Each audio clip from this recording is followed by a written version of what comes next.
Hello and welcome. My name is Tanner. I'm Sam. Today we're doing kind of a special episode. So,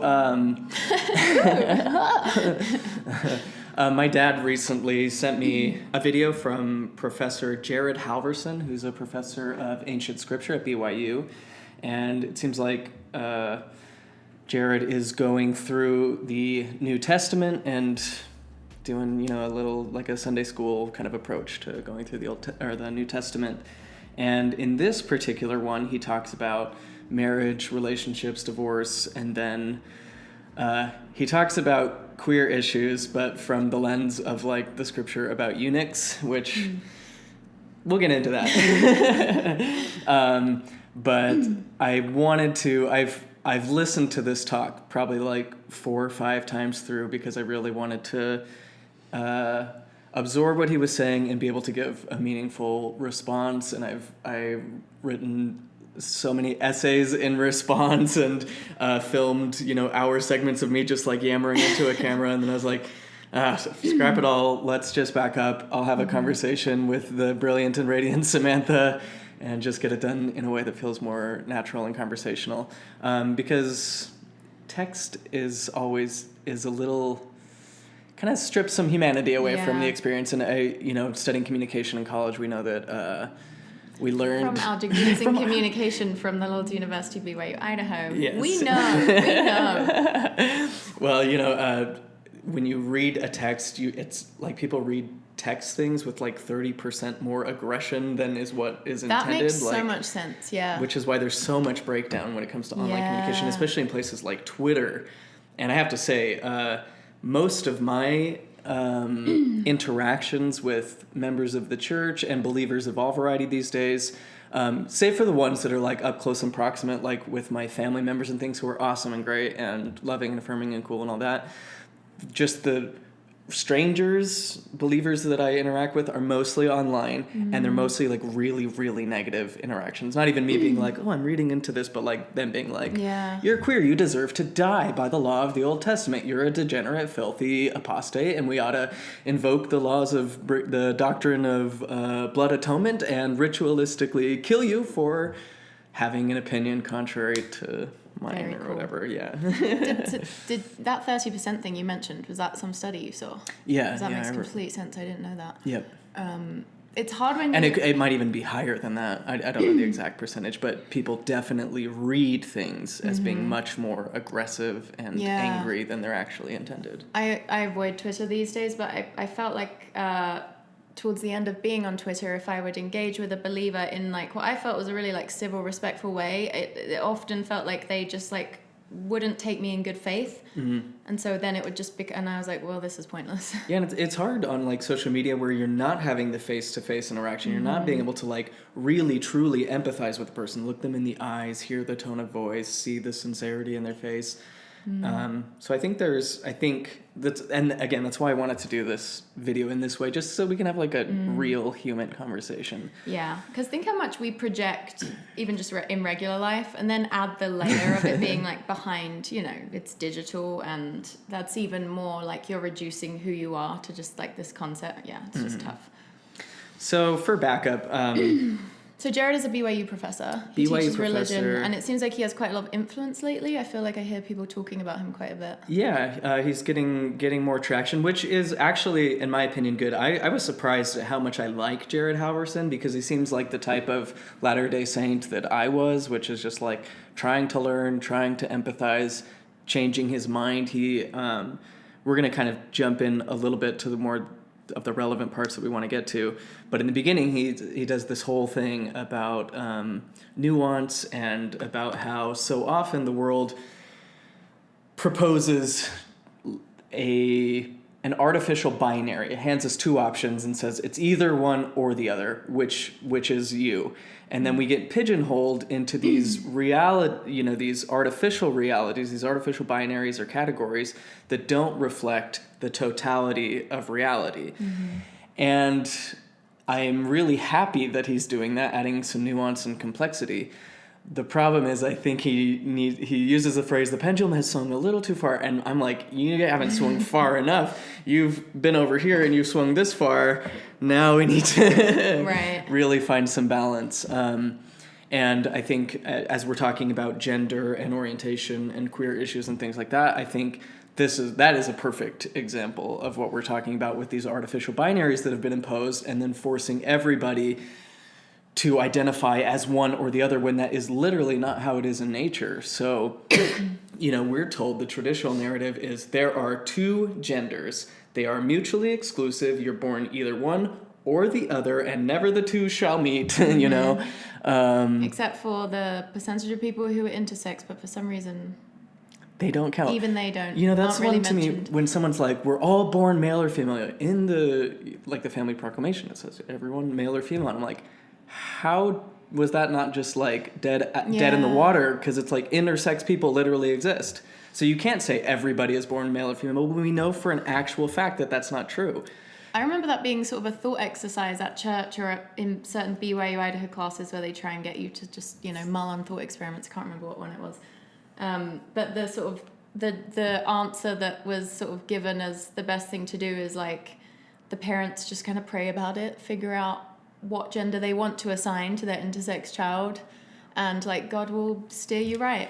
So don't worry about it. Which seems contrary to what their argument against trans issues is to begin with, that people are indoctrinating kids, making them making decisions about gender for them, essentially overriding their agency to make these decisions for themselves or to live their natural state or whatever. And it's like, how is choosing a child's gender for them a better use of agency than merely allowing them to exist in the form that God created them, right? Yeah. Like, they didn't choose to be born with both parts or with, a chromosomal variety that's not typical.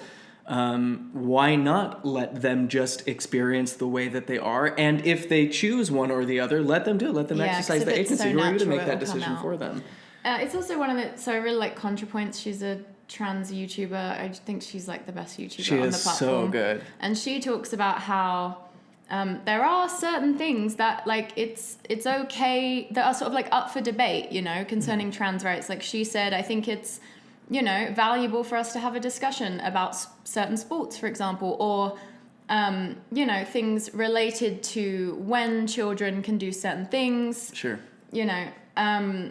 But those are sort of separate conversations. And I feel like so often it seems like the right sort of takes those issues, which are still up for debate, and I don't think anyone's like claiming there's just this universal consensus on, even among trans people, and then they like inflate that to be like the center of the whole thing, and it's like, but really the thing is just like trans people being allowed to live in the world without fear of discrimination and even violence, though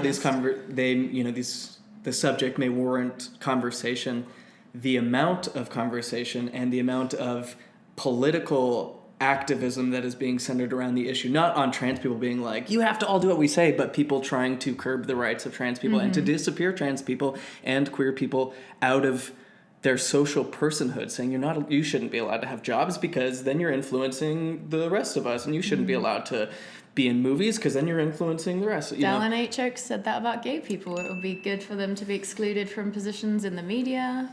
But then says we have to be respectful and kind, and it's like, how kind is it to tell people that they're not allowed to be in public? And the thing is they don't even want people doing in private. The reason that the Stonewall, the uprising that happened that's kicked off the gay rights movement, is because the police were coming in to a private space, spaces where gay people could just be themselves outside of the public eye and arresting people illegally, and because they're. And they even said, like, in the statements that it's like, oh, yeah, we'd go bust up the ferries because they don't fight back. And then finally the ferries were like, no, we're not going to do this anymore. You can't just keep doing this to us. We're just in our own space trying to live our own lives. And so, anyway, back to the gender binary. Rather, I think it's so interesting that the people who claim the loudest and the most ardently to be concerned with the will of the creator of nature are generally the people most ignorant to the functions of nature. They'll say, oh, the Bible says this or that. And it's like, what does nature actually say? remove from your views about what people in the Iron Age thought about the world, what is actually happening when. And Jared, he uses the scripture, what God hath joined together, let no man divide. And he uses that as a reference for marriage, that God has instituted marriage, so we should not be dividing that institution. And I think that is a interpretation of that scripture, but to me, a better or more holistic interpretation of that is where God, do not put a boundary where God has not established boundaries. Don't create those artificial binaries when there aren't those. And gender is one of those things. We don't have a stark binary where it's either one or the other. We have a polarity with constellations of attributes and characteristics around the two that generally people gravitate toward one or the other, but there is an entire spectrum in between where people fall. So it's not this black and white thing. There's this whole entire spectrum.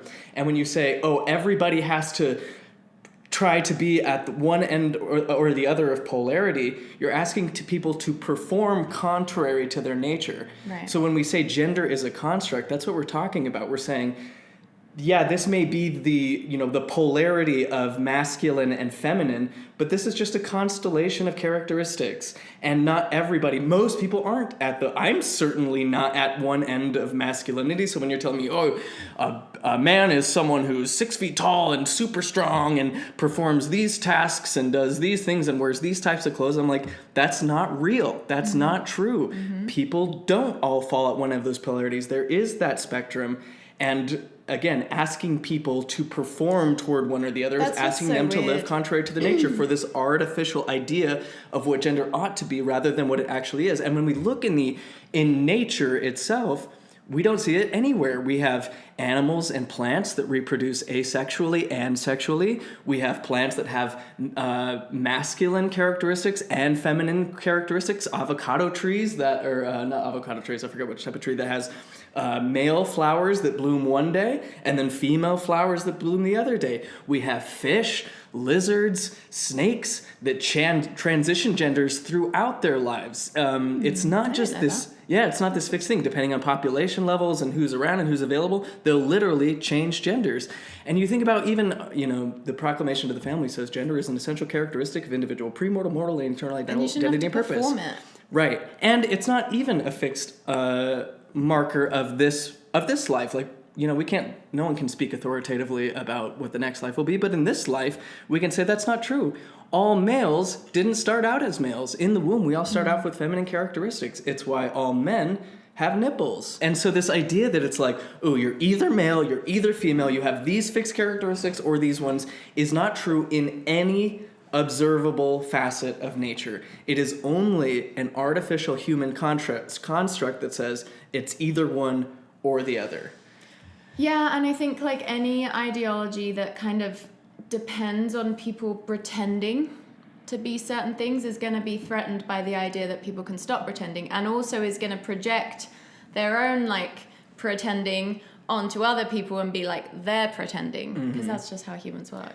We love to project. And maybe it's worth clarifying right now that when sex and gender technically are two different categories. Sex referring more to the biology, and gender referring more to the way that people show up socially, the way that they self-express, and the relative roles that are played in society.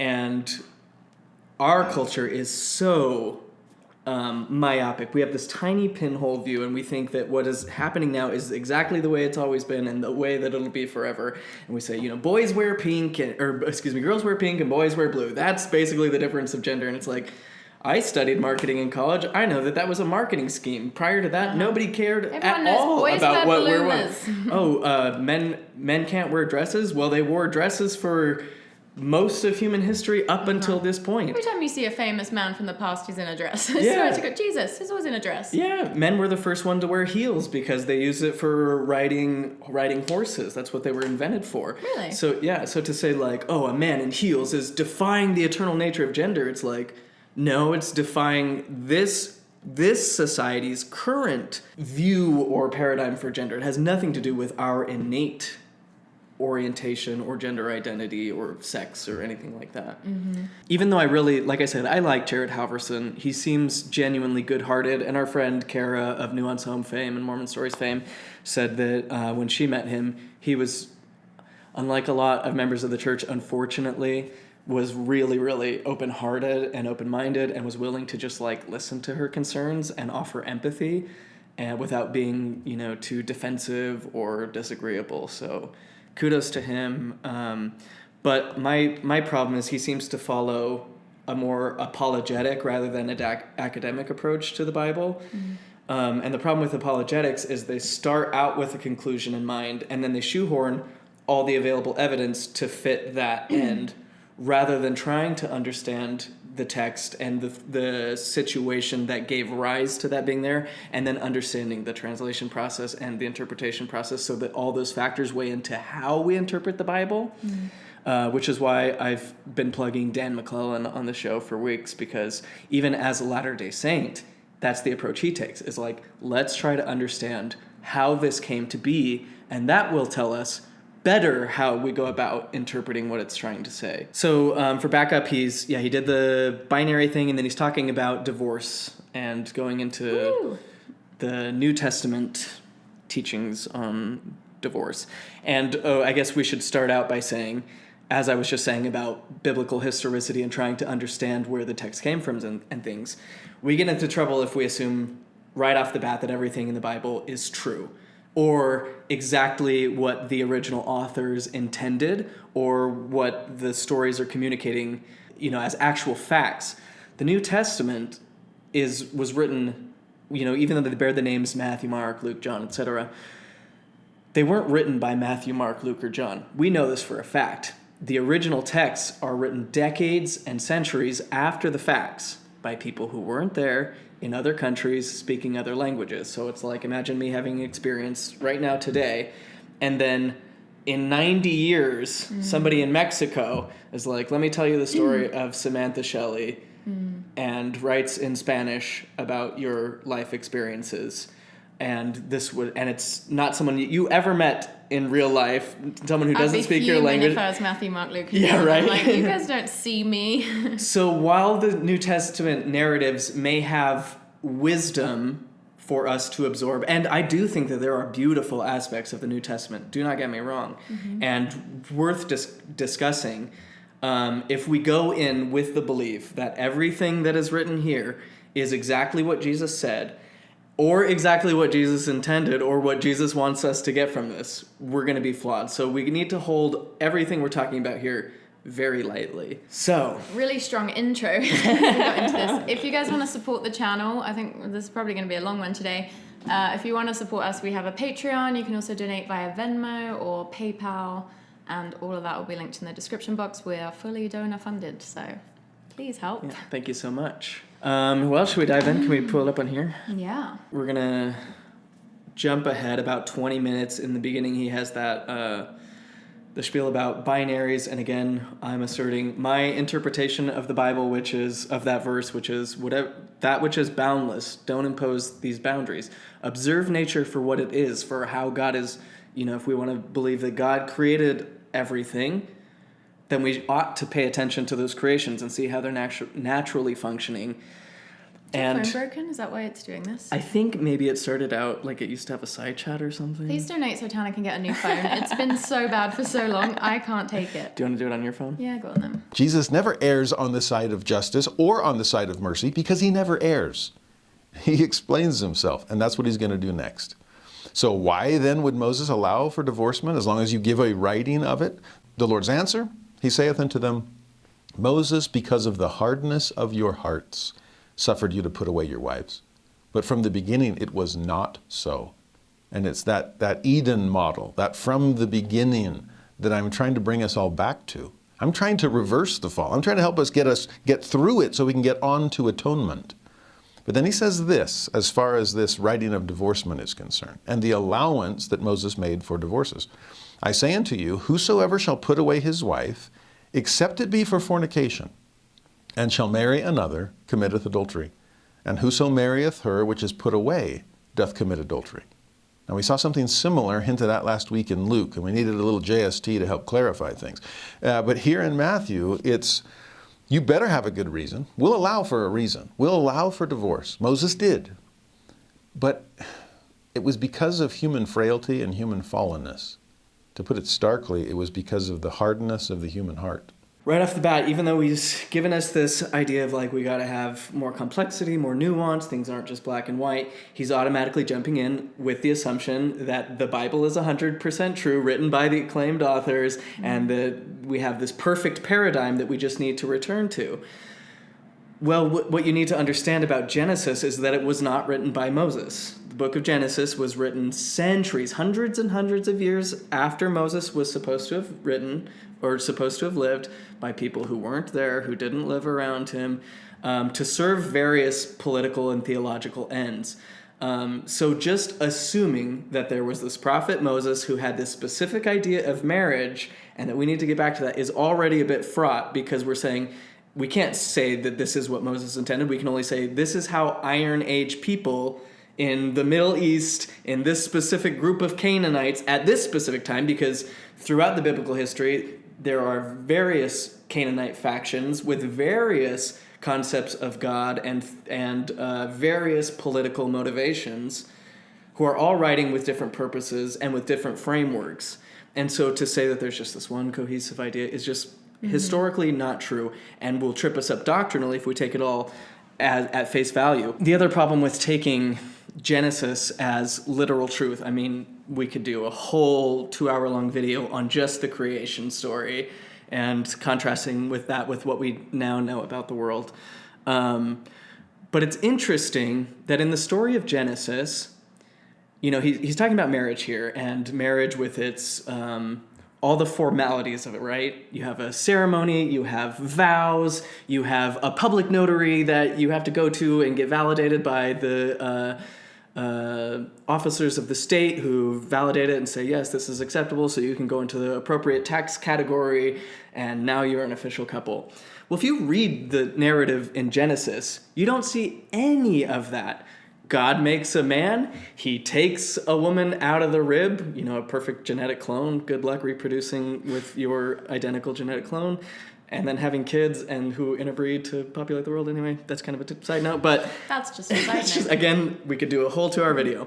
But in Genesis, you don't see this exchange of vows. You don't see this any kind of procession or ceremony, and there certainly wasn't a government that you had to go check with and do all the formal things for this marriage to be valid. First of all, there wasn't, you know, according to the record, there wouldn't have been another government. So that when we say, oh, our marriage needs to go back to the way Adam and Eve was, and you're talking about government agreements and formal ceremonies and processions and things, that doesn't square up. That's not how it was in Genesis. So why would going back to that include all this? So when you say my relationship with my partner isn't valid because I'm not legally married, well, Adam and Eve's marriage wasn't legally married either. And it wouldn't be today because it was so incestuous. Right. They were just putting the incest to the side. Yeah, again, just brushing over the incest. Which I kind of feel like is sort of part of the main point. the main thing. And then once we get into the actual laws of marriage that are set out in Genesis and Exodus, Leviticus and Numbers, etc., we don't see anything like what we today talk about as marriage. We see polygamous marriage. We see marriage as an institution where man is a master and takes women as servants comparable to slaves, and slaves as well. If and a man rapes a woman, he has to marry her. Yep. If a woman is raped by a man, she's just got no rights. Right. So it's like, when you say, you know, we need to get back to the style of marriage, are you saying we need to go back to slavery? Of course not. So why is the desire to get back to that type of thing? Any other book that just had a little bit, even where it was like, where rape was kind of painted in an okay light or even advocated for, we wouldn't trust that book as a guide to marriage. But right. For some reason with the Bible, everything just gets a pass. Right. Because we're like, oh, it was a different time, and it's like, well, if it's supposed to be the word of God and God was speaking back then, I feel like he should have stepped in. Yeah. And not advocated for, what was that other bit in the Bible that's like, when the soldiers basically like conquer the city, take all of the little girl children for themselves and kill everyone out. Like there's just so much messed up there's stuff in times the where Bible. God says kill everybody, literal genocide, Yeah. kill man, woman, and child, To claim and even that the Bible animals. has like, yeah. I mean, obviously there are things in the Bible that I find beautiful that contain wisdom, but you got to be able to see it for what it is, which is just a mishmash of like different people's ideas, and like a lot of it is deeply disturbing and wrong. Yeah, and the Bible doesn't necessarily tell us what God's will or nature it is. All the Bible does is tell us what people in the Iron Age believed about God and nature. Yeah. And it's kind of just the nature of humans that, like, at whatever point in history we're at, in whatever culture, we have these ideals that we consider like our highest ideals, and we will usually ascribe some like deity's promotion of that. Like we just like for some reason need to believe that they're like these universal truths that God approves of them. You know, you see that across cultures, but obviously, especially the further you go back, people are more superstitious. Maybe this is a good time to invite you, whoever's watching this, to think about the spiritual experiences that you've had in your life. If you've ever felt really close to God or were overwhelmed with a sense of love and connection and all that. When I think about my most prominent spiritual experiences in the church and out of it, they're always like kind of like the New Testament describes the fruits of the Spirit are love, patience, long-suffering, all those things. That is very real. Like when I felt closest to God, there's no way in that state of being I could be violent to a person, for instance. I couldn't steal from a person feeling that love of God and that proximity to God. I couldn't abuse someone or coerce someone or force someone to be my slave. And I would wager that the vast majority of not just Christians, but people in the world feel that, because people all over the world have those types of spiritual experiences, regardless of their religious paradigm. We're all wired to have those kinds of experiences.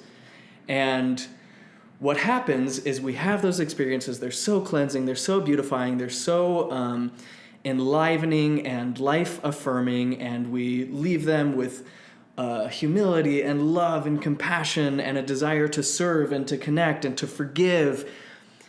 But then we're given these stories and we're pitched this image of God that isn't forgiving, that isn't compassionate, that is coercive, that is violent. We hear that God is a jealous God and he will utterly destroy, and he'll vengeance his mind and he'll destroy his enemies, and the people who follow God need to go and utterly destroy and leave no trace and need to, kill the unbelievers and, do all these things that don't square with that experience.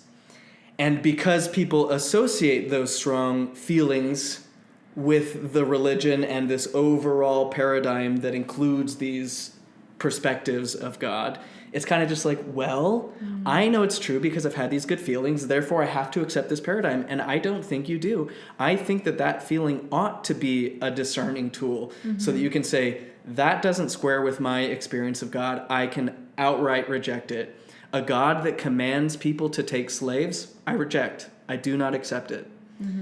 But I feel like we've been talking about this every single week on the channel lately, but love then turns into a conceptual reality, even for people that do have that like lived experience of love, which I wouldn't say, well, I don't know. It's kind of varies how much people actually experience that.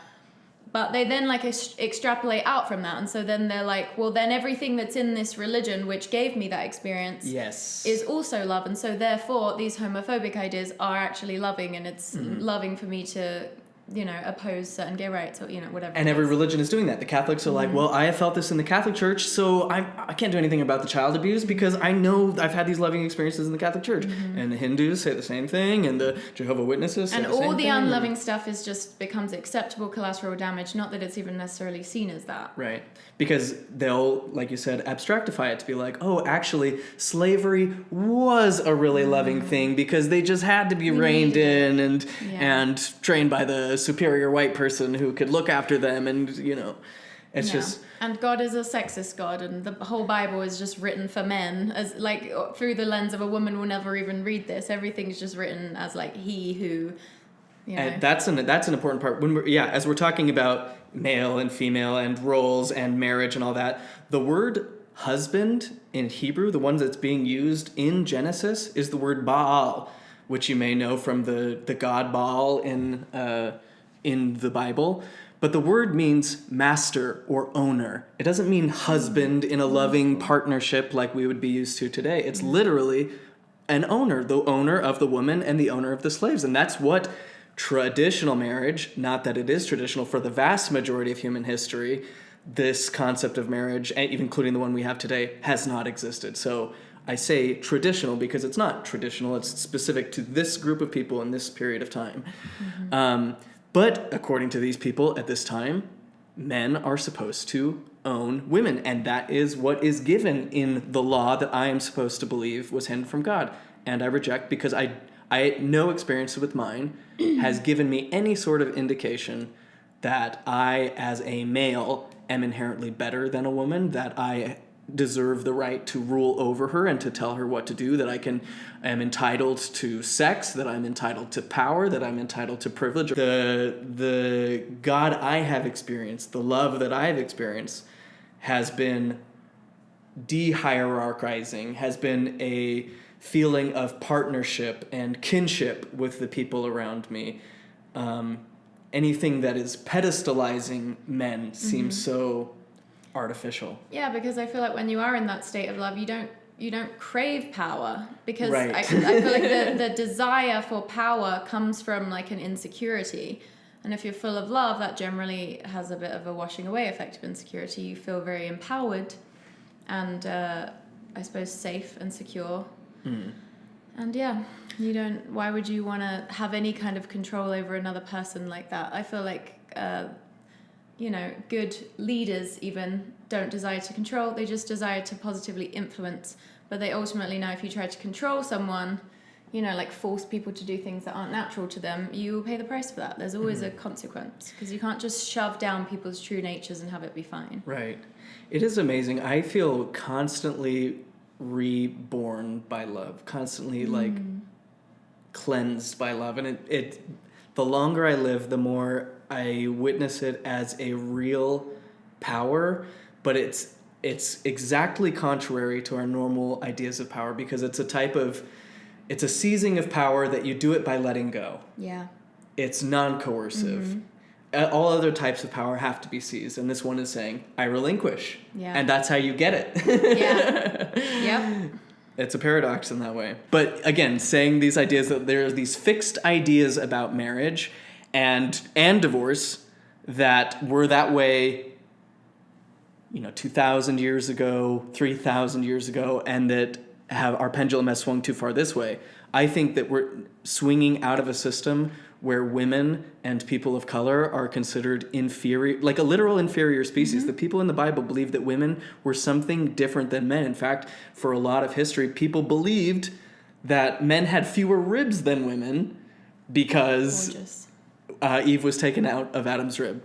So even though she grew his rib, yeah. So I again am very wary of this idea that we need to get back to this idyllic version that, by the own record's account, didn't happen, because, again, there was no legalistic procedure for Adam and Eve, and therefore no legalistic divorce.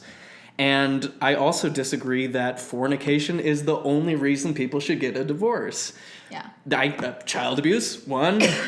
Spousal abuse, 2. Done. Easy. I can think of lots of things worse than fornication, to be honest. That exceptions to the general rule of absolute oneness and reconciliation.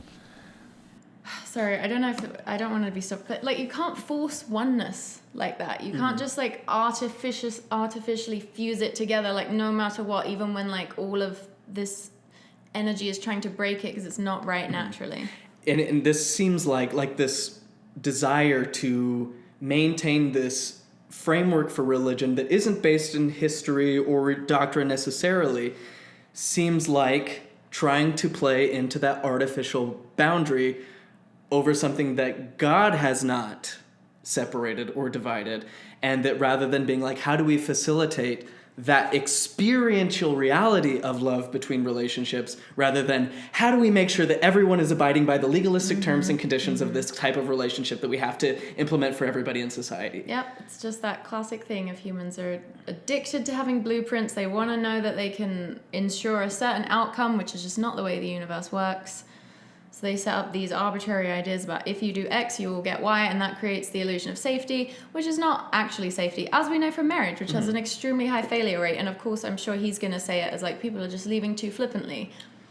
But, I mean, historically, people have, and even to this day, people stay in marriages against their own better judgment when they're like deeply suffering and like entire parts of themselves are being cut off. And, you know, so much suffering happens in the pursuit of like continuing this conceptual model of being in relationship rather than like the actual living, breathing reality of the relationship and the individuals involved. Yeah, I cannot have a negative view of divorce because I am the product of divorce. Not that my parents were divorced, but my dad's parents got a divorce. Because I'm divorced. Because you're divorced, and I have to put up with you. I have to live with this sinner. Can you believe it? A whinging woman. But you know, like.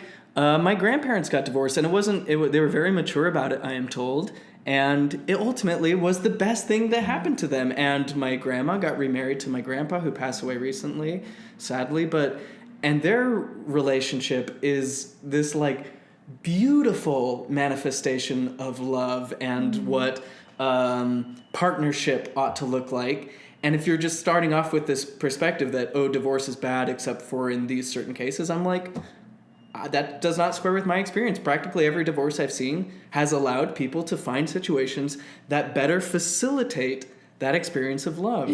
And so this culture of like divorce shaming and, oh, have you really tried? And you really ought to just like listen to your husband and submit to his will. It's very... Which is what the Bible says. So if you're wanting to get back to a biblical model of marriage... Yes. It's and pretty unequal. No, it's not Jared Halverson's intention to be malicious or to propagate harm against women or queer people. I'm absolutely certain of that. But it is always the case for straight white men who have been used to positions of authority where they have the power in relationships, where they have the power in society, to be very uncomfortable with any changes to that. And when they see an equalization of power, they view that as a threat because they're used to having it all. So losing any of that feels like a threat. But again, it's not losing. Yeah. Because love doesn't operate like that. And but I see him falling to that where he's like, oh, I see changes, and so it must be terrible. And it's like, but you only think that because you're so used to being the only one who's allowed to have an opinion. Yeah, he has no concept of what it would be like to grow up in a world where all of your religious leaders were female. Everyone you're supposed to look up to, essentially, is female. Everyone with the power is female. Anytime you read the scriptures, they're written as if only women will read them, and you just have to kind of like the only find women you get in the yourself scriptures in are them. whores. Yeah, And there's only 2 men mentioned in the scriptures, and they're always whores, and you're always murmurers, and like it's really hard to comprehend what that would feel like. Like for a woman to read the Bible and be thinking about it through the lens of, oh, we need to get back to biblical marriage. That's a completely different experience than someone like him, who's probably able to read the more sexist bits and kind of just dismiss them, and they don't really affect. But it's like, yeah, he's never experienced what it's like for everything to be female dominant. He will never know what that is like.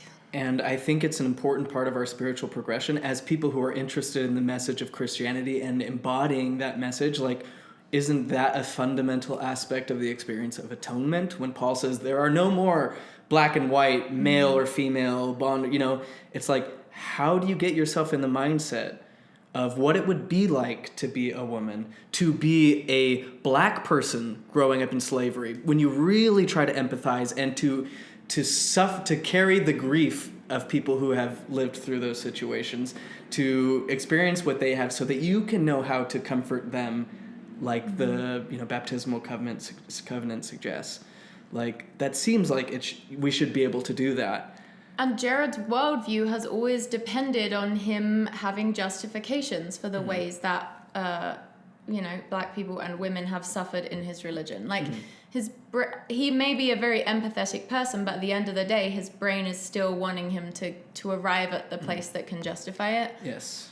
And make it okay. So I would imagine it would be quite threatening to fully allow yourself to empathize with that experience. If you're even capable of it, I don't know. And we all have our blind sides, and so that's why we're having this conversation and not trying to like besmirch his character or anything. Like I've had these exact same blind spots. I'm speaking through my experience here. That's why we do the channel. This is, it's kind of like the people who are like, we need to go back to 1776. That's when the country was perfect, when we were alive with the flame of liberty in our hearts. And unless you were, despite writing all men are created equal, the only people who were equal at 1776 were white men who had property. Like, it wasn't even your average white person, and it certainly wasn't black people, it certainly wasn't Native Americans, and it certainly wasn't women. So to say, like, we ought to go back to this idealistic past is like, no way. Not if you have a broad view, a holistic, all-encompassing, integrated view of humanity. But again, it's like that desire for structure and like a certainty of outcome. So I feel like for people that hold this kind of idea about marriage and divorce, there's like a comfort in believing like divorce is wrong, just stick it out no matter what. Because otherwise you have to deal with like the messy work of human relationships, which is like, sometimes it is, all the evidence is kind of pointing towards like, this is no longer a relationship that is helping you both like be your best selves. And like, not everything can be overcome through communication. Sometimes there are just fundamental differences, because maybe you got married at 20 and now you're 45 and you've just completely like diverged, and your brain has been growing for a decade since. And it's not like the label you give your relationship that determines whether you're in that state of love. But if that state of love maybe doesn't feel quite so accessible to you so regularly, it might feel comforting to be like, well, I just need to keep it in this box, and that's how I'm going to get the most of that love experience. But like, is it? Should we keep watching? We barely watch. Oneness and reconciliation, there have to be exceptions made. But notice the kind of exception he's giving here. Fornication. Adultery, something on that level where it has truly broken hearts, lost confidence, deep wounds, those are the kinds of... Lost confidence, deep wounds, that probably describes most, as much as he's painting it as like people just get divorces so casually. I really don't think they do. I think everything in us is wired to maintain our primary relationship, and people stay married way longer than they should. Like, very few people get a divorce flippantly is my perspective. It's almost impossible to, because the very nature of divorce intertwines you so legalistically and monetarily that it is difficult to separate. Everything in our brain's wiring is geared towards keep this relationship going, even if it's toxic, even if it's abusive, even if I'm suffering. And what I find is in any relationship, like, for instance, the relationships I have been in where we had a mutual feeling of love, but the relationship wasn't such that it generally elicited from us a state where we could be in love with each other. It created conflict. And so even though I still have love for that person, that relationship dynamic wasn't working. And separating allows us to exist in a state of love with each other. Exactly. Like, where we're not brushing against each other's sensitivities and all the time. If you truly prioritize love, sometimes there are people who you love them so much better from a distance, because it's genuinely just like you trigger each other too much, and it's like you can obviously like do healing and that, there is an amount that can be overcome, but there are also just like fundamental incompatibilities sometimes that you maybe didn't see in the beginning, because the deeper your relationship goes, usually like the deeper wounds it will bring up.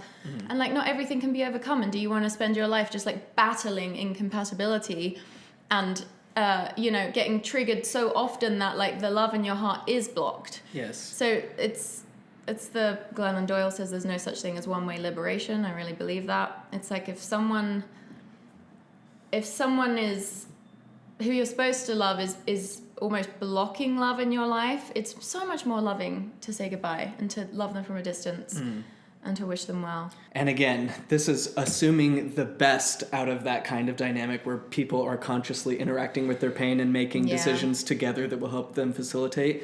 But the reality is we're not coming out of a culture where men and women, or, whatever gender expressions and varieties may experience in a relationship, we're not experiencing an equal standing. We're coming out of a situation where, again, men literally owned women. By definition, the word husband meant ownership Also, of women. a woman couldn't just get a divorce. Like a man wouldn't just divorce a woman in the Bible for fornication. Wouldn't she be killed?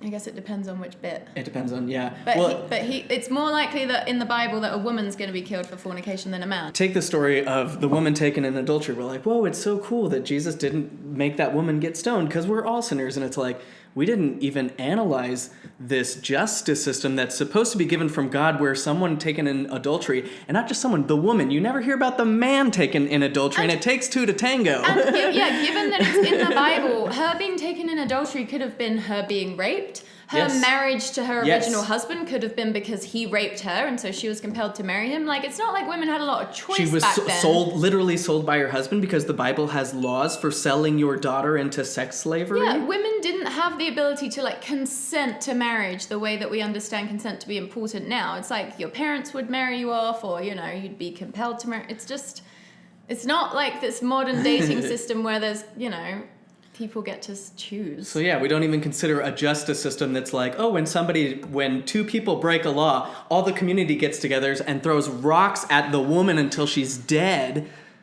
That's not the God of love I've experienced. I don't accept that for a second. The man is supposed to be under the way the Bible talks about men and women, the man is the superior one. So you'd think the punishment would be worse for him. Right. Because he's supposed to be smarter. He should she's know supposed better. to submit. She's just a woman. So again, it's so easy to be like, oh, these are all the legalistic procedures, without questioning the whole entire context that's giving rise to these ideas that are totally fraught. Those are the kinds of things, that's the language that Jacob uses in Jacob chapter 2, to these wicked Nephite husbands that have been immoral against their wives. This is major stuff here. Now, that's Matthew's version. Mark's is even more stark, and thus even more confusing. Stark Mark. In Mark chapter 10, verse 11 and 12, whosoever shall put away his wife and marry another committeth adultery against her. And if a woman shall put away her husband and be married to another, she committeth adultery. And then the account ends, and it moves on to the next story. Really abruptly. There's no caveats, there's no qualifications, and thus there's no divorce. Period. That's it. You read the Mark version, and no wonder Catholicism has a leg to stand on of saying, no, we just don't allow for it. Wow. Now, a couple of things to say I'm not trying to pit Matthew against Mark. I'm actually grateful we have multiple Put them against each accounts other. to be able to see things from different perspectives and hopefully help us avoid extremes. Now, one thing that Mark added that I thought was interesting, the Matthew version, it's all male-centered. If the man divorces his wife, puts away his wife, then he better have a good reason. And fornication was the reason that Matthew mentions. Now, in the Mark version, he doesn't just say if a man puts away his wife, he also says if a woman puts away her husband. And that's interesting. In that time period, that would have been incredibly rare, if even possible to think about, at all. Jared. Why? But for Matthew to have Jesus for Mark to mention that Jesus brought that up, that is a radical equality between male and female. But I think a radical equality between men and women is a bit of a stretch. It's an equalizing force. Again, we have this idea, both with our patriotism and our religiosity, that so at one point God was cool with things being really profoundly violent and coercive, and then, things changed. Now we're in the New Testament. God is all about love and non-coercion and forgiveness, and now we have... And then after the Civil War, the slaves were freed, and women are equals, and now everything is right, and we don't need any more progress. But that's never the way that it's been. Again, we're starting out from the Iron Age, where women didn't have rights, where they belonged to men. They did not have agency, were treated as a subspecies, as were black people and others, anyone outside of the ethno-nationalities that were forming at the time. And we've had this slow progression, claiming of agency, often through violence, like the Civil War. But that didn't freedom being given to slaves didn't give all freedom to black people because they still weren't allowed to have jobs. They still didn't have to be paid equally. They still weren't entitled to housing. They couldn't get anything. So every step of that has to be fought for, and they're still fighting for it. And it's kind of the same it is with women's liberation. We can say, oh yeah, for the time compared to the Old Testament where women were literally just slaves to men, yeah, this is better. I don't think the God of love that I have experienced would never be cool with owning women in any context, historical or otherwise. So rather than being like, oh, this was God here and we need to get back to what God did, say, I dismiss that as not from God. We're trying to get to a point where love is manifesting in the world. So an improvement, yes. An end-all, be-all, this is the perfect standard of equal empowerment in relationships. Also, saying equality is women and men are both committing adultery, or are both sinners if they get a divorce and are committing and again, and even though that is power balancing, it is still terribly off balance. Never mind the context in which how people get married plays out, or the power imbalance. We're more liberal about marriage and divorce today than we've ever been, and thank God, because again, practically every divorce I've seen has been a net positive for the people who have done it. I've never seen a divorce where I'm like, they shouldn't have done that. They shouldn't have done that. They should have just stuck it out and stayed miserable. Yeah. I think about and they all did for years. I really don't know anyone who flippantly gets a divorce except for certain celebrities. And when you're in a patriarchy, which by definition prefers the preferences, the privileges, the perspective, the power of men over women automatically, because men have all the positions of power, they have the final say.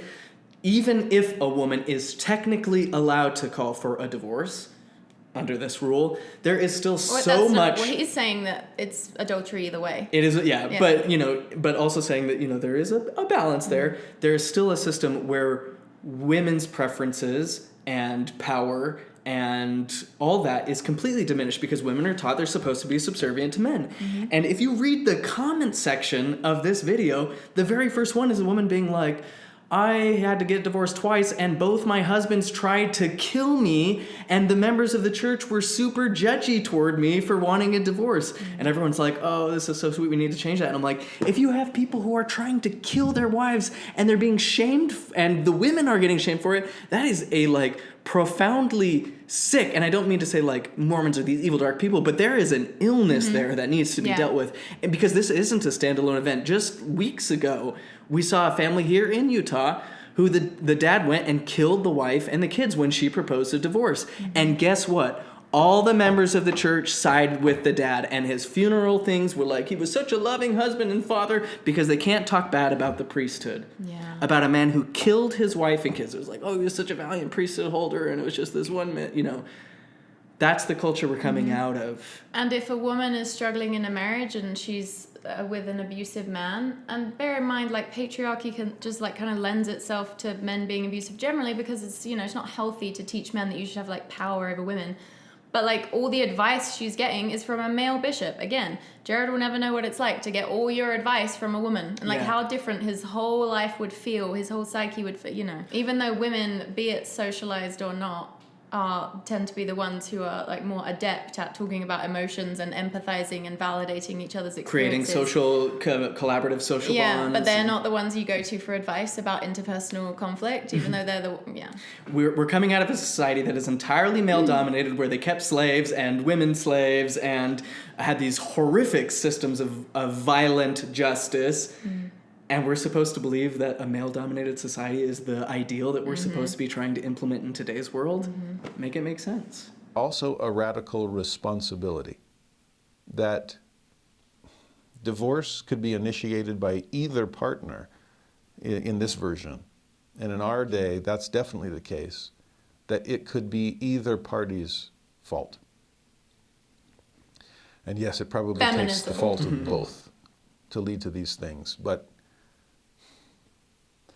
to see that one side is not absolved of responsibility. And so male, female, husband, wife, we both have some things to think about and some reason to look inward. But the other issue there is, wow, Mark doesn't leave any room. Mark's really is are you for or against divorce, and it's an against, and there's no space to explain. Wow. Which one do we stick with? I would say both. And thank you for both, because here's the thing. Easier sounding. I think that we need to be looking at marriage and its significance, its sacredness, through the lens of the creation story and the fall. From the beginning, what did God intend? Through the lens of incest. That is how we're going to get to the truth of all of this divorce malarkey. And again, with no political framework, no governmental framework, the creation story is not a marriage in the way that we would consider marriage. So outright, I can't accept that, because that's just not real. Mm. We ought to go back to but in the Garden of Eden, they were just like hoping and praying for the invention of notaries. And they're like, one day there will be notaries on this earth. Eve, what tax bracket do you think would be most helpful for our shared assets? Yeah, they were like brainstorming all that back then. Again, it just seems so artificial to me that the measure of a love is how you stand in a government registry versus the experience of loving compassion and mutual support and admiration. Well, to between be two fair, people. I mean, most LDS people would argue that it's, the government registry is better than, I guess, sex before marriage, but it is ultimately about the temple marriage, the Lord. And even if you want to say this is the ideal, to like hold other people to that standard or try to implement it as the standard that the rest of the world needs to abide by is unhinged. I mean, the founders of the church didn't even agree with this. Brigham Young and all the leadership in that era taught that monogamy would cause the downfall of Rome and is responsible for all the evils and whoredoms and wickedness and greed in the world. And if polygamy is ever taken from the earth, the church is in apostasy. Oops. That's literally what they taught. Ooh. But now we say, monogamy is the only way. Yeah, and some of Joseph Smith's wives then became Brigham Young's wives, even though, how's that work out in the patriarchal heaven? And we need to abide by the law of the land for marriage, and that's just the only way that relationships can be valid. Joseph Smith didn't abide by the laws of the land. He broke every single anti-bigamy law. He broke his own commandments, every single rule in D&C 132 about how he's got to marry virgins and seek the consent of Emma. He had lots of marriages that were totally secret from Emma. Emma wasn't even the first wife he got sealed to. But when he does that, it's just like, God calls imperfect men, or that wasn't a big deal. But if someone is just like really suffering in a marriage that they entered into after 6 months because their church leaders tell them to not put off marriage and to do it really quickly, then that person, we should be judging them. And Mark doesn't like that. Well, but Joseph is fine, and marrying kids is fine. But also seeing it, yes, through the fall. And realizing that because of fallenness, because of the hardness of the human heart, there are times where a marriage needs to be dissolved and that it is justifiable. We'll talk a little bit more about that in just a moment. But what I think here is that Mark needs to be read in light of Matthew. In other words, whoa, Mark account. There may be some exceptions to this rule. And I think Mark would sit there and go, okay, you're probably right. But also reverse it. If Mark needs to be read through the light of Matthew, Matthew needs to be read through the light of Mark. And Matthew needs to be told, okay, yeah, there's exceptions, but barely. And it better be an incredibly justifiable reason. I think this is the type of Phariseeism that we need to get away from the church, which is us, assuming that we can even understand or judge the complexities of a person's relationship. I know. I don't think that we need to swing the pendulum back to making it really hard and creating this culture of judgmentalism where did they really try to work through it? You better be dang sure this isn't meant to be. You better they better have committed fornication, even if they're hitting you or verbally abusive or totally checked out or... I don't think this is the way that we need to be going. No, I think a true spirit of love, again, when I center myself on those experiences with God in that all-loving, consuming fire of passion and forgiveness and unity, that to me says, assume that people are doing the best for themselves in the way that I always am trying to do the best for myself and operate according to my highest good and the best understanding of my circumstance. Assume that that's what people doing. Don't judge. And that's what Jesus says, right? Don't judge. Judge not that you be not judged. That's it. Brene Brown has talked a lot about how sort of the sort of healthiest, happiest people are those who navigate the world assuming that everyone is doing the best they can. And this like reminds me of me like in my early 20s or in my teens when I was LDS, of just that like just assuming you know what other people should do just because you've heard it like as a theory. And it's like I didn't have the life experience at that time to know like the limitations of these like rules and ideas that I had. And then like the older I get, the less and less comfortable I feel like prescribing any kind of like universal or even semi-universal rule. Because I guess he's trying to do the nuance by being like, it's sometimes okay, but the general vibe is still very much like maintain the relationship at all costs. And I'm sure like the type of person that's like inclined, like there's a lot of people that are stuck in marriages and they're doing everything, they feel like they're doing everything they can to try and make it work, and the other partner is just like not participating. And so they, I saw a lot of comments that were like, thank you, I've been so worried about my marriage and this finally gave me answers. And I feel like it's just telling people to sort of like double down in their own unhappiness. So, because it's like, there's only so much you can do if the other person isn't working on it, Right. And I don't think anybody is saying every relationship you should just drop the second it is hard. No. Nobody is saying that. And also, we're not wired to be like that. No. Like, we're wired for attachment and interdependence and, to be honest, codependence for most people. So, like, the evolution is, like, on our side when it comes to, like, maintaining attachments. Like, how many of us have been in relationships that were unhealthy for us numerous times and stayed in them way past the point of where we're like, this seems unhealthy, Let's kind of just seems to be the name of the game. Again, I've been reeling through every divorced person I know who has found a partner afterward. Oh, yeah. Better across the board. Yeah. And so who am I to be like, did you really try? Did you? This shouldn't be easy for you because I have this idea about the Iron Age that I just can't let go of.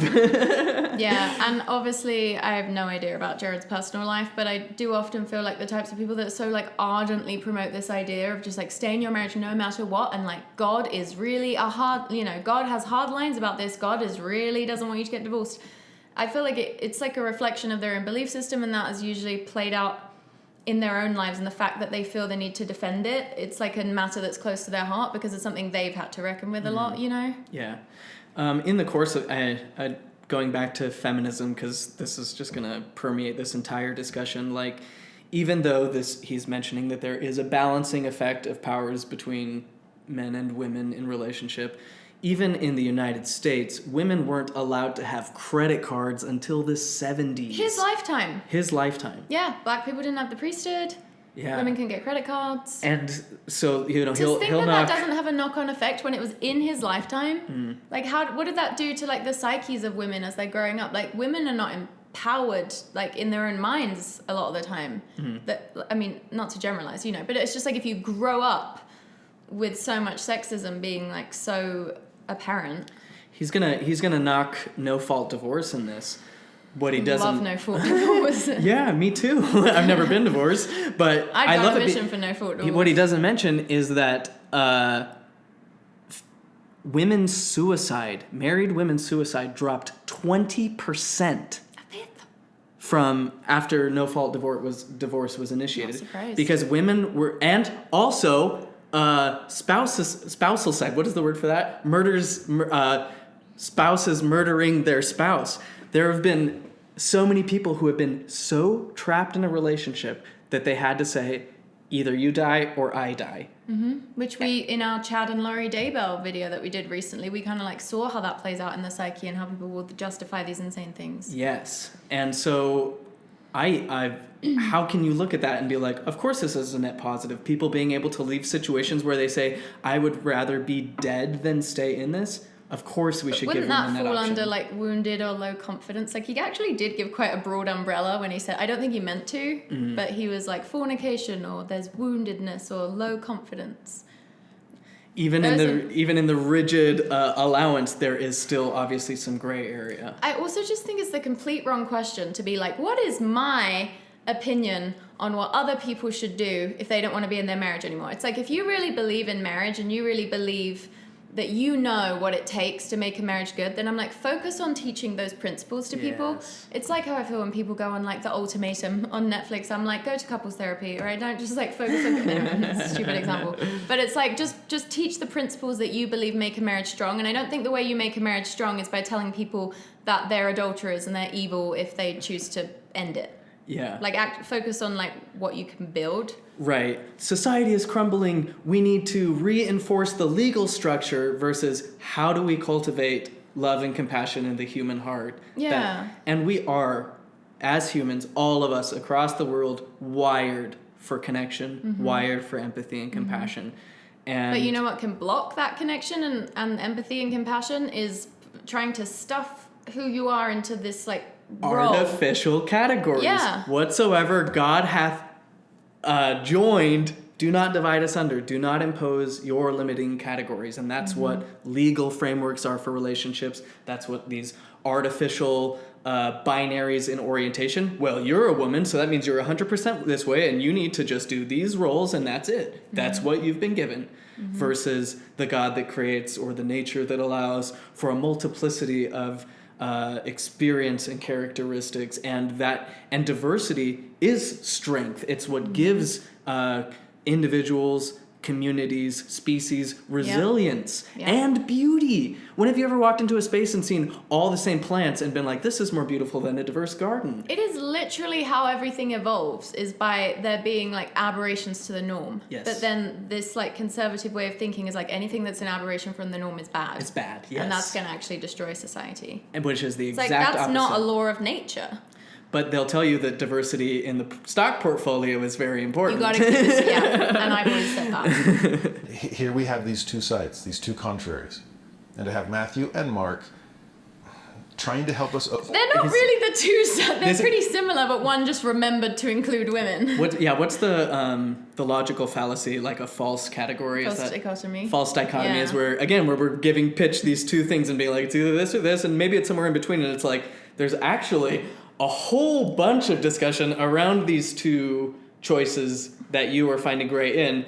There's much more even around that to be discussed. But what are the two things he's talking about? Because Whether Mark it's was the one no who divorce said, or divorce can be allowed under well, certain Mark said circumstances. basically it's adultery for men and women to get divorced. What was it that Matthew said? He said Sometimes. even if a man or a woman put away their spouse, saving for fornication. Oh, so like he gave one little exception and the other guy didn't. And then he's painting this as like the two extremes. Yeah, and again, neither of this is God telling Matthew one thing and Mark the other for clarity. This is people centuries after the facts writing down what they want to do, writing to different audiences with the intent of structuring power in certain ways.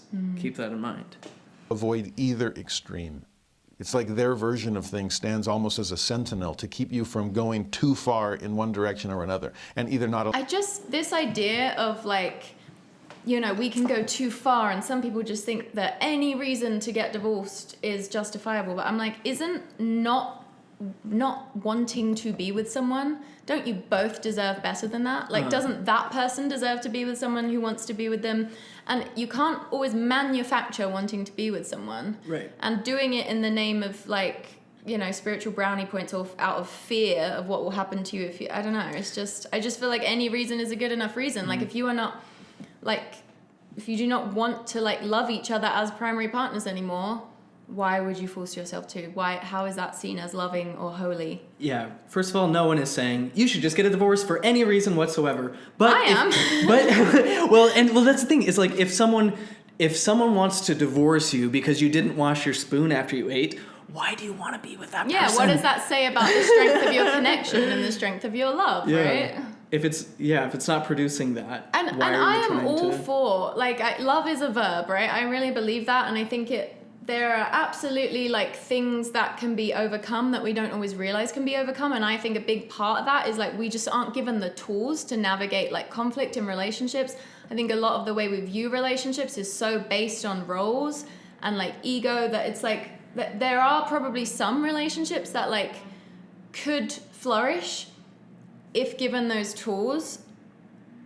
But that's a separate thing. Do you know what I mean? And it's like, well, given that they don't have those tools, you know, it's good to point people towards like resources that can help them, but it's like Yeah.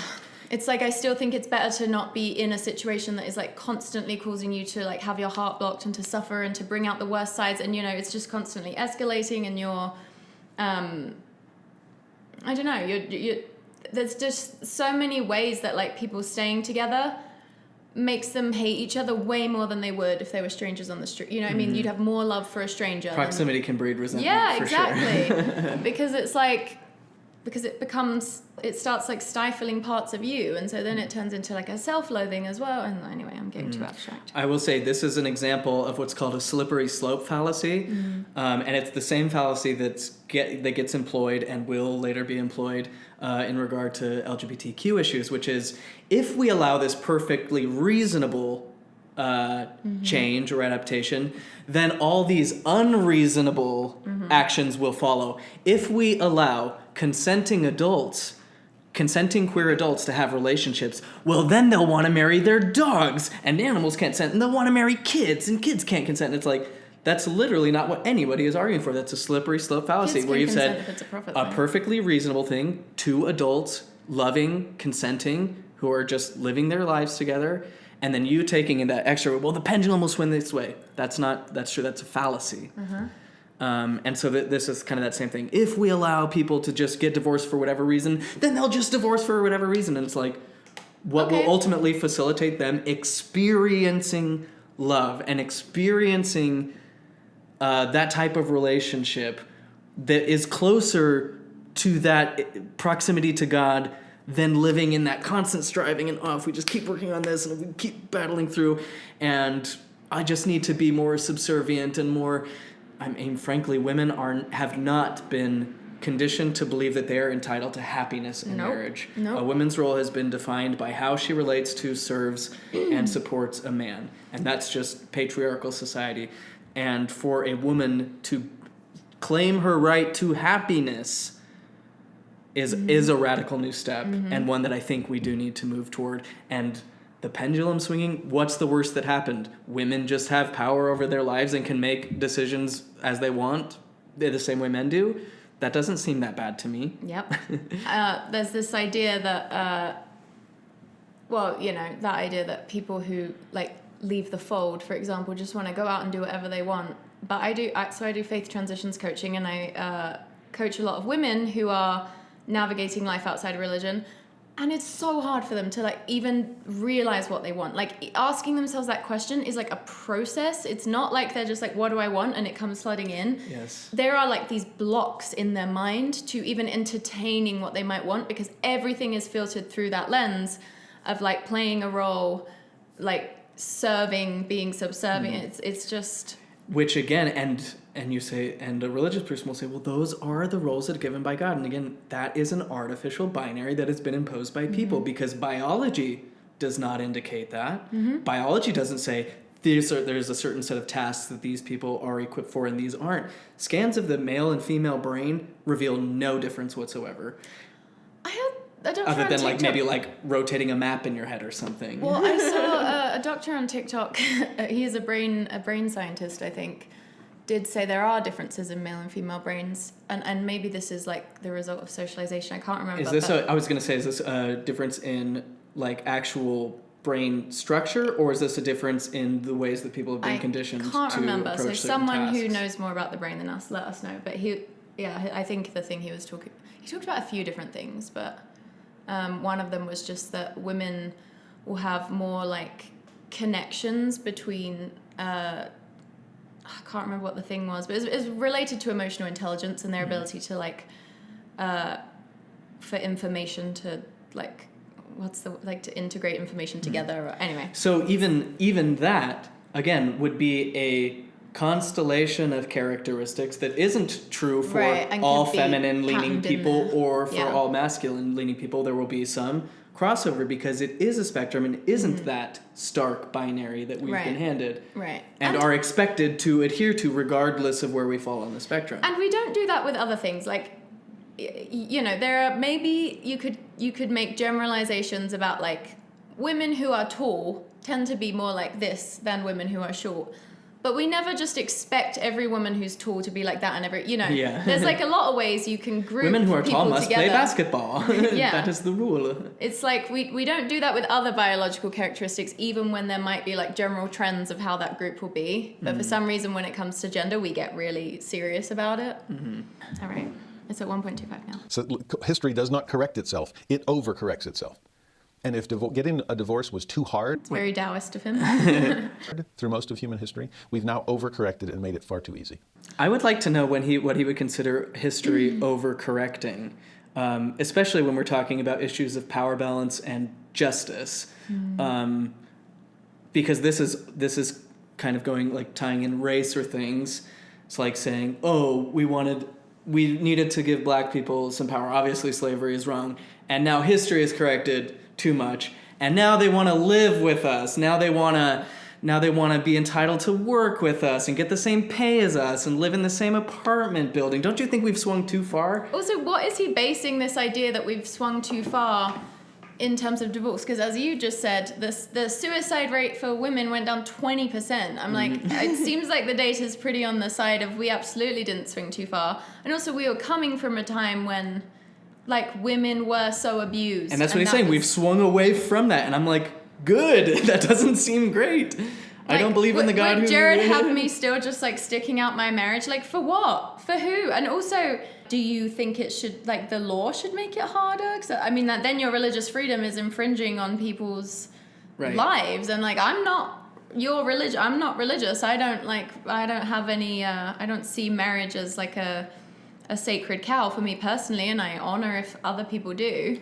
Versus the actual lived partnership, which is deeply sacred. But it's not, relationships aren't sanctified by the power of the state. That's absurd. This is all also quite chilling after last week we responded to Elder Oaks talking about how people should be getting married sooner and younger and having children before they're financially ready. And you're just the combo of those two things just is like classic organized religion that wants to maintain control over people, right? Like, get married quickly, stay together no matter the cost, be completely psychologically dependent on the organization. That's the name of the game. That mentality is so disconnected from the functions of the world. Why do people steal? Is it because people are evil or because people are experiencing scarcity? I mean, Elder Oaks in that talk talked about Les Miserables, and that is the message of Les Mis, is these people who are put in, good people, people in power, restrict their ability to access food, and out of that necessity steal, are punished unjustly for it, which complicates their life, compounds their trauma, forces them to act out in even more aggressive ways, or, in jail they're abused or whatever, and take on this hardness, and then totally crippled from reintegrating back into the world. So this idea that everybody just needs to be having kids as quickly as possible, it's like, where do you think trauma comes from? It's coming from people who are getting born into this world to people who do not have the physical, emotional, monetary, intellectual ability to raise for their kids in a way that is loving and constructive. And as a result, people are developing dysfunctional, maladaptive behaviors that we associate with sin or crime that would be totally avoided if we were just like, actually, being a parent is a really big responsibility, and that we should be more choosy about when and how we have kids, and not just everybody needs to be doing it willy-nilly. Elder Bruce C. Hafen of the Quorum of the 70s, an emeritus member now, was a family lawyer and talked about the damage that was done when no-fault divorce came onto the books.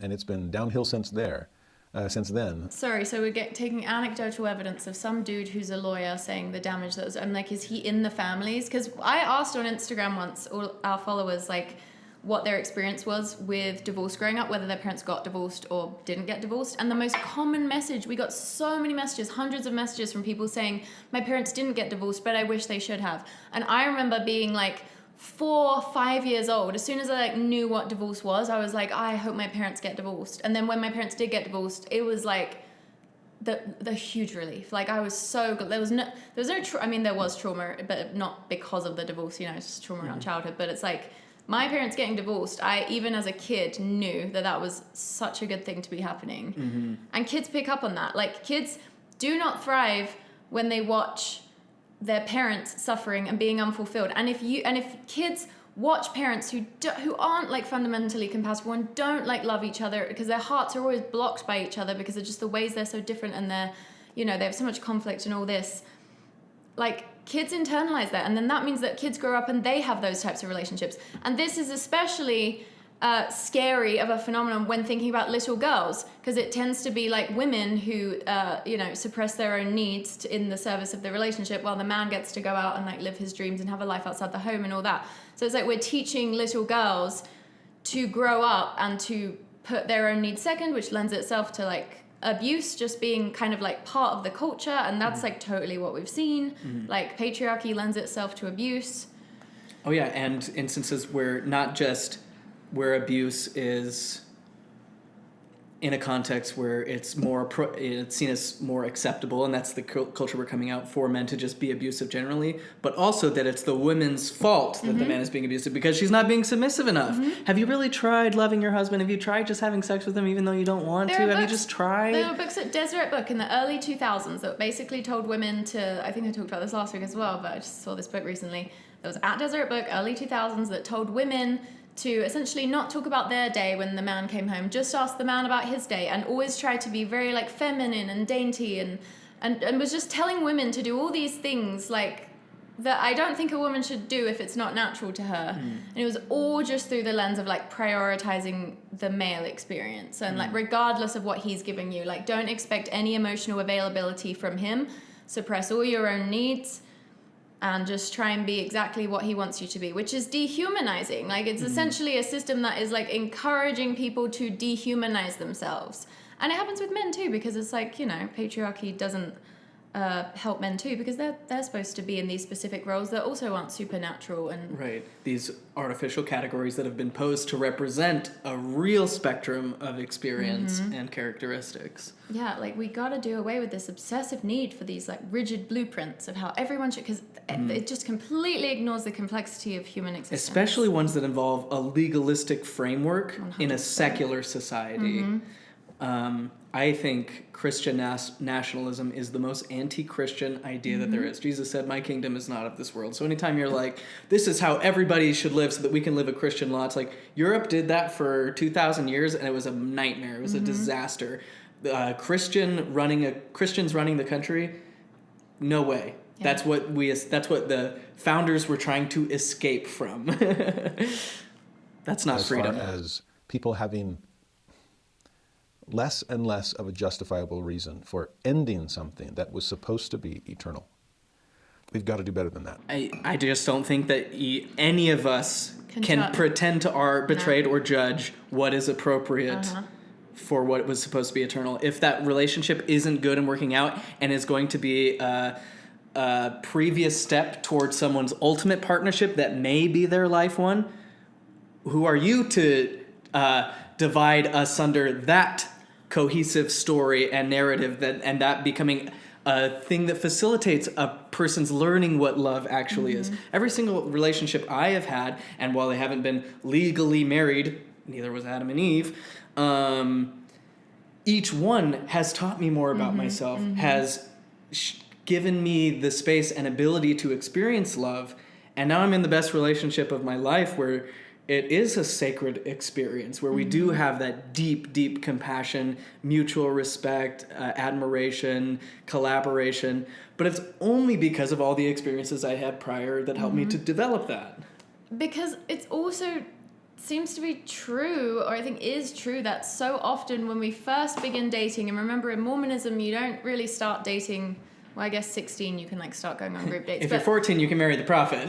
Yeah, but you know, Mormonism has historically, you know, women have got married at like 19, 20, and men have got married at like 22, 23. And like generally, like Mormonism encourages us to marry off sooner is what I'm saying. And it is generally true that in the beginning, when you first start looking for a partner, you're looking for someone who like who's kind of like the puzzle piece to like a lot of your woundedness. Like you look for people that kind of match the ways you've been hurt in the past. It's just a thing the psyche does, because you subconsciously you're trying to like relive out things you've experienced in the past so that you can like feel like you can overcome them. But that tends to not be true, because everyone's sort of doing that And I feel like we can both look at all of our relationships prior to our current partners and see how each person like kind of brought out our specific wounds, and like we had to like there's so much like learning and growth and self-development that had to happen to then be able to have the relationships we currently have. And if we would have tried to just like doggedly stick it out in one of the earlier ones, like that's not good. Then we never would have met the people we're with today, who we obviously wouldn't trade for anything. But it's like encouraging like early marriage, early commitment or whatever.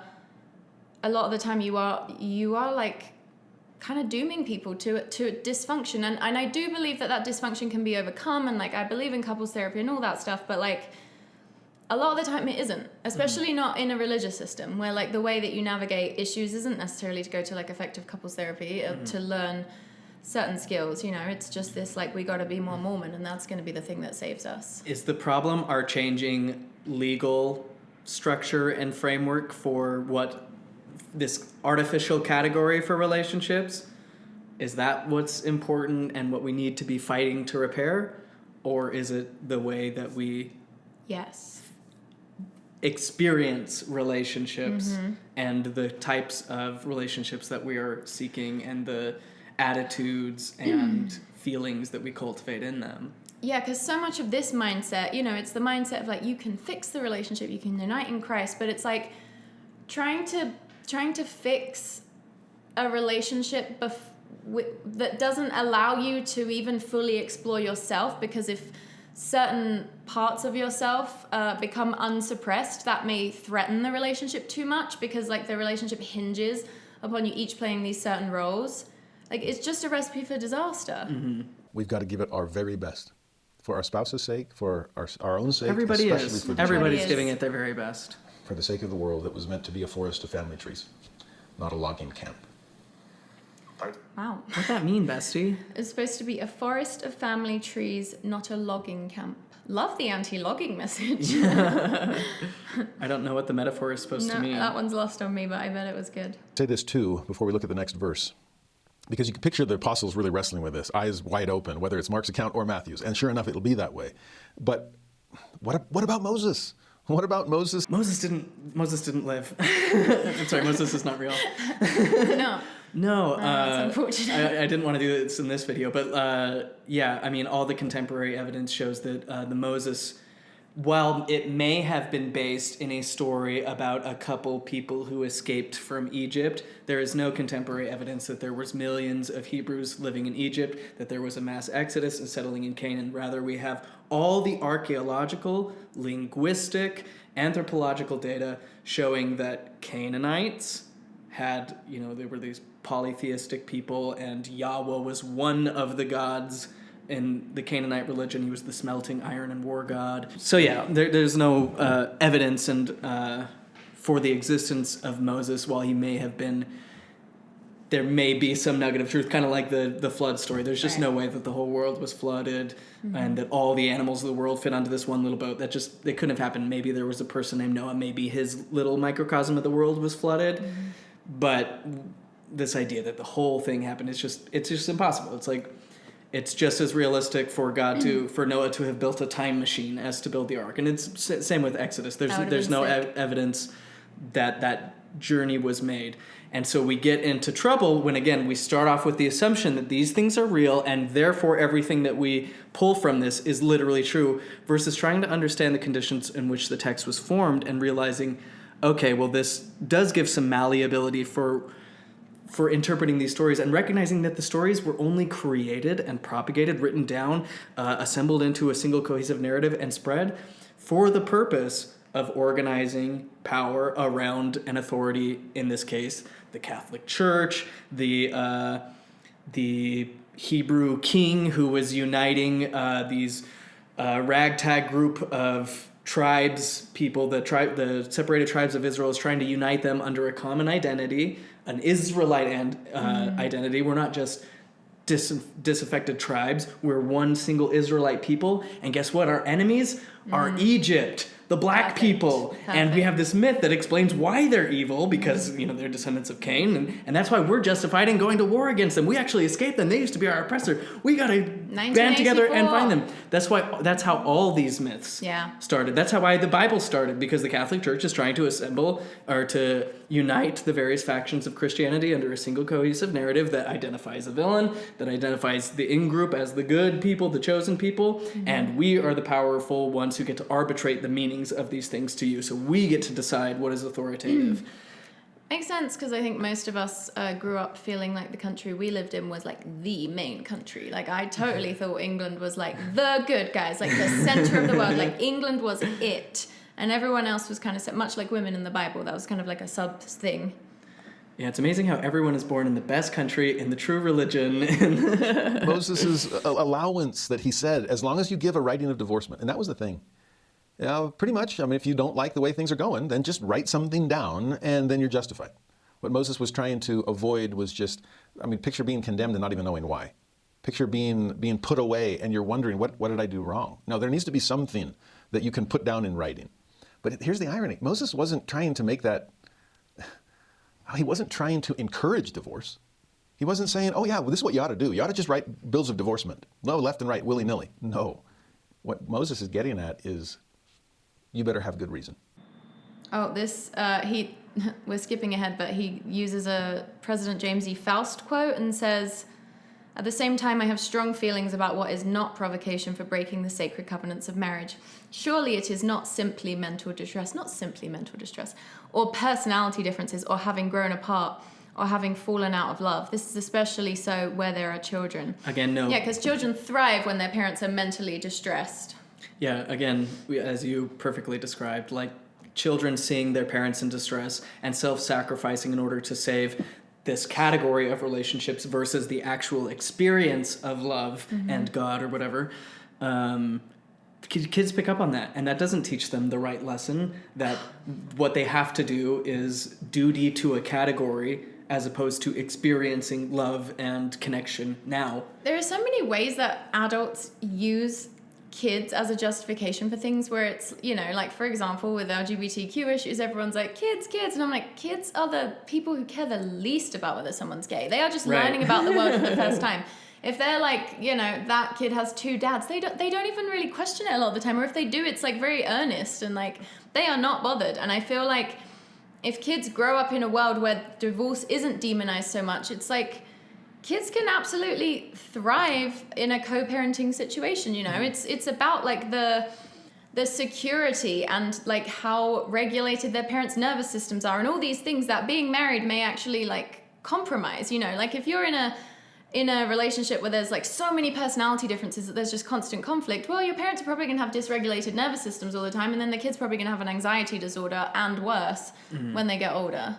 Like there's no benefit. He's quoting a prophet, a leader in the church, because it's like this is an authoritative voice. But we go back just a few decades, a few centuries, and you get Brigham Young saying, "I don't have a wife that I love so much that I wouldn't run a javelin through her heart the minute she was unfaithful or wanted." Yeah. Brigham Young said the greatest act of love you can do is to kill someone, to shed their blood before they commit adultery, or if they commit adultery or whatever. So in this day and age, in this dispensation, Brigham Young thinks the most loving thing my father could do for me as someone who is committing fornication or adultery is to kill me. That's not the God of love I know. Yeah. Why would I take that as an authoritative statement from someone who claims that their word is just as good as Scripture? I reject it. Brigham Young was also like, if any women are unhappy in mental distress and you don't stop complaining in 2 weeks, you're all kicked out of this community. I'm like, very loving, really inspiring, that one. Shows that equal partnership. I think of much of taking a new wife as I do buying a cow, like, the sacredness of marriage, the love that is God, We've beaten that horse dead. The divorce horse. The divorce horse. Stay in the race no matter what. Keep beating the horse even when it's dead.